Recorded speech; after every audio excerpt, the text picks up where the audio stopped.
Lundi, j'ai fêté mes 65 ans. Et je vois qu'il y a encore énormément de choses à faire. C'est ça qui est magnifique.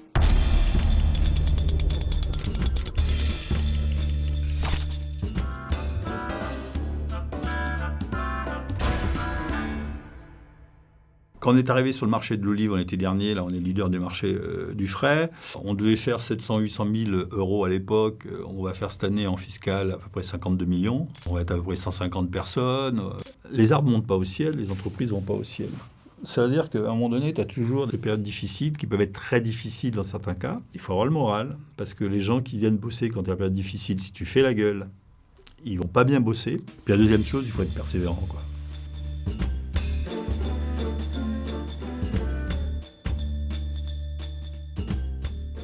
Mon père et ma mère sont partis au Maroc, j'avais 18 mois.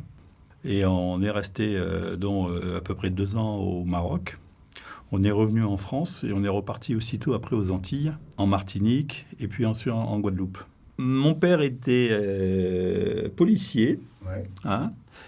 À l'époque, il était CRS et puis quand il est revenu en France, il est rentré dans la police municipale. Et ma mère travaillait dans l'administration et puis après, elle est rentrée au CNRS.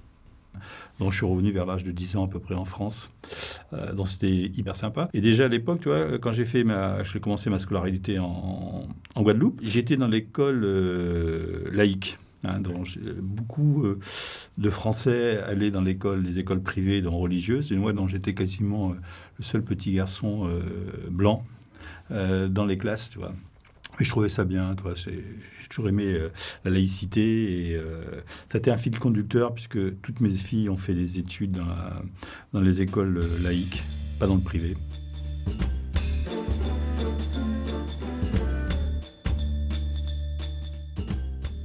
Quand je suis arrivé en France, j'avais un très lourd handicap. C'est que je parlais très très mal français. Les premières dictées, c'était une catastrophe parce que je parlais créole. Et donc, c'était entre 20 et 30 fautes par dictée. Et je me suis soigné là-dessus en travaillant beaucoup. Et je prenais des petits dictionnaires, tu sais, qui existaient de Larousse. Je ne sais pas si tu connaissais ces petits dictionnaires. Et j'apprenais les mots par cœur. J'avais de très bonnes moyennes sur certaines matières. Mais j'ai jamais été un foudre dans le travail. J'ai toujours été porté par la facilité. Sur les premières classes, c'est assez facile d'être porté par rapport au fait d'assimiler facilement les choses, tu vois, de bien les comprendre. Lorsque ça ne demande pas trop de travail, tu vois, donc jusqu'en troisième, c'était nickel. J'avais des moyennes qui étaient plutôt très très élevées. Je suis passé en seconde en C, à l'époque c'était les C, maths. Et j'étais toujours aussi dilettante avec un peu plus de copains. Et donc j'ai privilégié plus les relations extérieures que les relations scolaires. Sans forcément être trop embêté par les parents, qui m'ont toujours laissé beaucoup de liberté. Pendant les vacances, en général, je travaillais tout le temps. Mes parents n'ayant pas les moyens de m'acheter quoi que ce soit. Donc, je voulais m'acheter une moto, des choses comme ça, passer le permis. Donc, je me les payais en travaillant pendant les vacances, que c'était les vacances de Pâques, les vacances d'été. Et cet été, de la fin de la première, ça devait être en 72.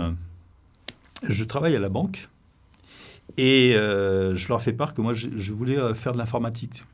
Et le directeur informatique habitait pas loin de chez moi, me dit un jour, mais si tu peux commencer, on te forme et après tu évolues, ainsi de suite. Et du coup, moi, j'arrête les cours, je n'y vais pas. J'avais des potes qui me disaient, mais tous les matins, on t'appelle, parce qu'on faisait l'appel pour savoir, et il n'y avait personne. Donc j'étais à ce recrutement qui était sur Paris, et ils me disent, vous avez fait votre service militaire? Je dis, non, je n'ai pas fait mon service militaire. On peut pas, parce qu'on prenait beaucoup de jeunes comme vous. Qu'est-ce qui se passait? Ils partaient au service militaire, revenaient, ensuite ils partaient dans le privé et tout, donc on formait des gens et puis on n'avait rien. Donc vous avez 2 options, retourner et continuer vos cours, ou rentrer à la banque. Écoutez, moi j'ai dit, maintenant où je suis, et je suis rentré comme ça, début octobre, directement en banque. Donc j'ai prévenu les parents que j'avais arrêté l'école et que je commençais la banque. Et là, panique à bord? Non, si tu veux... Ouais, j'avais une confiance des parents. Je pense l'avoir rendu, mais c'est vrai qu'on a souvent tendance, quand on est autour d'une table, à vouloir que ses enfants fassent ses écoles, une école commerciale, un bac+5, quoi, hein, pour résumer tout ça. Donc, on emmènerait tout le monde à bac+5. C'est bien qu'effectivement les enfants fassent ces études, mais je pense que ce qu'il doit faire, c'est s'il a envie de les faire, quoi. Et c'est vrai que j'avais pas mal de liberté, je sortais beaucoup de conneries. Là, je vais pas les raconter, mais si je racontais les trucs, Ouais. Ouais, mon père l'a jamais su, heureusement, parce que...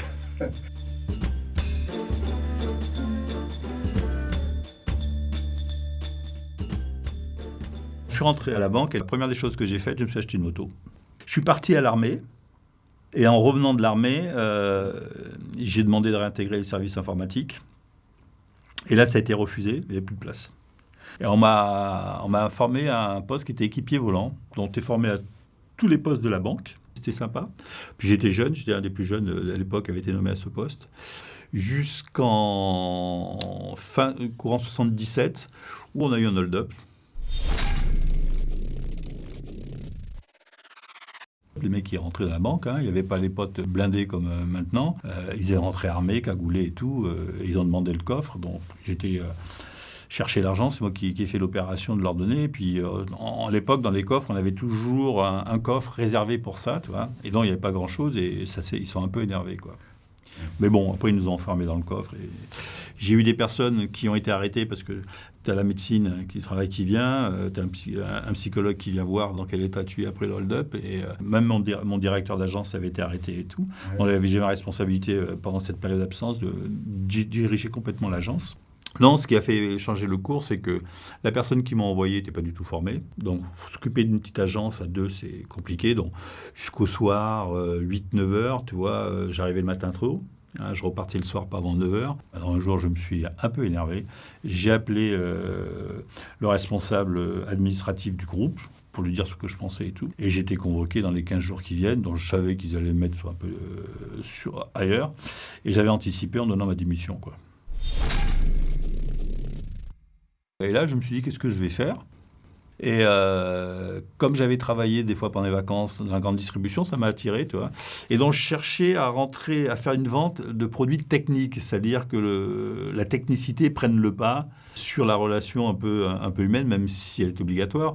Mais bon, avoir le sourire, ça je l'avais. Mais si tu veux, aller vers les autres, être un vendeur d'encyclopédie, aller frapper aux portes, j'aurais eu un mal fou, quoi. Tu vois, je suis un peu réservé, on va dire, pour pas dire des fois un peu plus.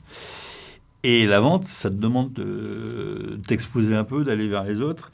Et donc, j'ai frappé à la porte de sociétés de photocopieurs, des choses, tu vois, très techniques. Et Union Carbide mettait en avant sa technicité sur les piles, le fait qu'ils arrivaient avec l'alcaline sur le marché français, tout ça, tu vois.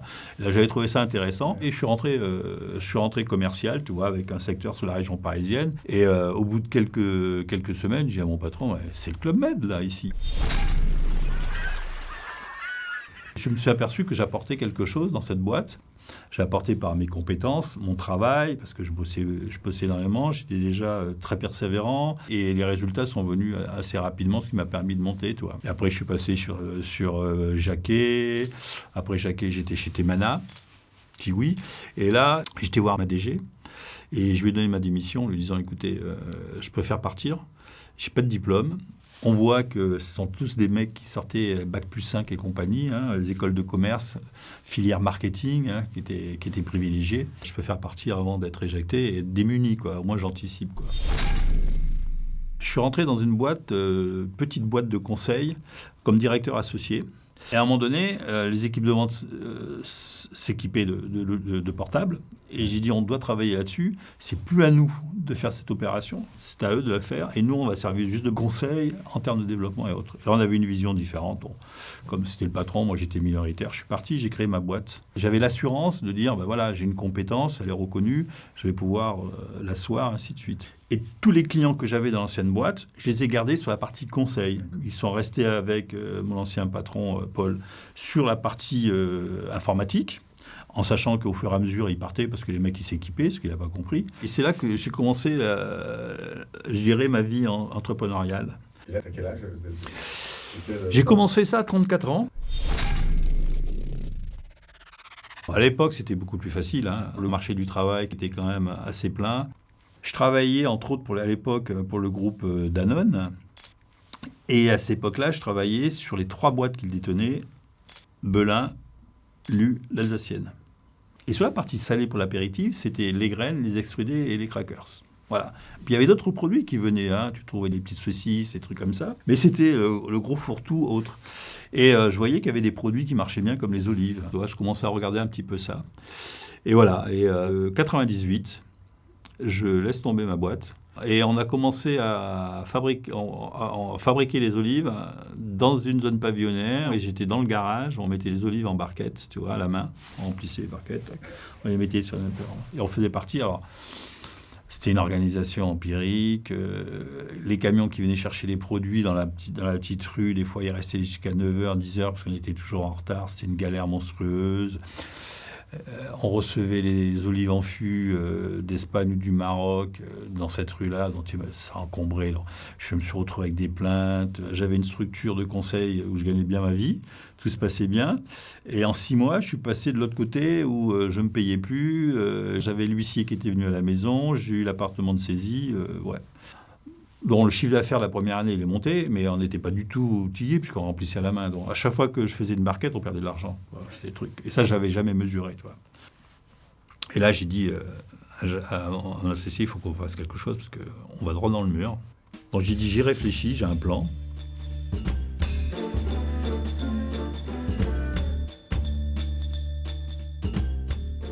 Et le plan, c'était, on quitte là où on était, on cherche un nouveau site et on repart. Et on est parti comme ça en 2002 sur l'Eure-et-Loire. Et de 18 personnes, on est reparti à peu près 9 personnes. À partir de 2002, voilà, on a commencé à se développer pour devenir le groupe. On s'est élargi par rapport à l'olive. On a racheté d'abord des concurrents parce qu'on a toujours une démarche premium qualité. Puis après, on a ouvert sur d'autres marchés. On a été sur les tartinables.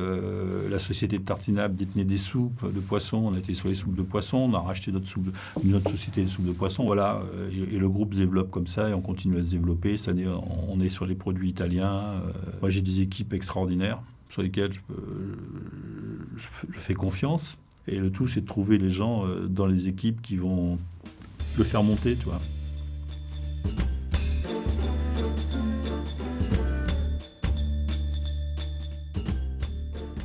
Tu croises Serge Durand en première, avec tout ce que tu sais, avec tout ce que tu as vu, tu aurais envie de lui dire quoi? Écoute, je lui aurais dit, tu vois, je suis vachement étonné d'être là, hein.